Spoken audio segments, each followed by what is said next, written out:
Suter is vice president at GQR, a political polling and strategy firm. She joins me for additional insight on these elections. Kelsey, thanks for coming in. Thanks for having me. Let's talk about Sebastian Kurz.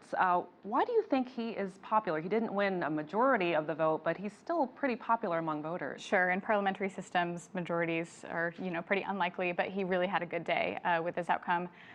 He's young, he's fresh. As you said before, he was Europe's youngest leader. He was Austria's youngest leader. He, rebranded the party in 2017. He's taken to social media and sort of been able to connect with voters in a new way. So, his fans see him as someone who can put sort of a new, shiny, modern face onto this platform on the right.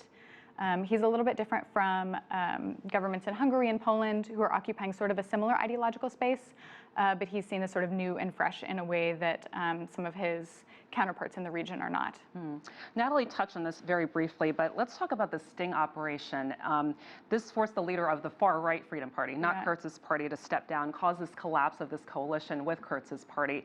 Why do you think that didn't quite impact Kurz's chances here at this election? Yeah, so Kurz sort of came into this coalition in 2017 with the Freedom Party promising to moderate them a little bit, and so there was sort of a series of scandals with various Freedom Party officials while they were in government. And Kurz was able to distance himself from that. Every time that happened, he was able to sort of condemn these various scandals. And then as soon as the Ibiza scandal happened, as you said, he was sort of at the forefront of calling for a snap election right away. And so I think the fact that he was sort of trying to stay on top of it helped him. And then actually the no confidence vote that took place after that was a joining of the Freedom Party with the Social Democrats to sort of shut down the government and call for this. But he did play this well. He was able to keep a distance from the scandal, and even the Freedom Party tried to sort of isolate this one member who was involved in this scandal, and clearly were not able to do that quite the same way.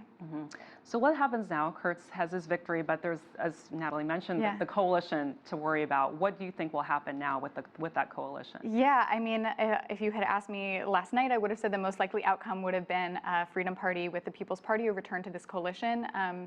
And so it's been interesting to see the Freedom Party sort of distance themselves from that option after today's events, because they have been clearly wanting to get back into this coalition. So, Kurz he doesn't have great options. It's possible that the Freedom Party will come back to the table for this sort of thing. Natalie mentioned the Green Party coalition option, which would be really interesting. The Greens have been surging throughout Europe. This is a trend we're seeing in a lot of countries, and I've seen some polling that this would be a popular option with voters to see these two in coalition together.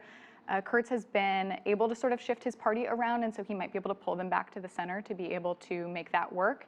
But it's a little bit of an ideologically messy coalition. And then the Grand Coalition, as Natalie said, is also tricky just because it's a return to sort of the old way of politics that Kurz has very intentionally moved away from.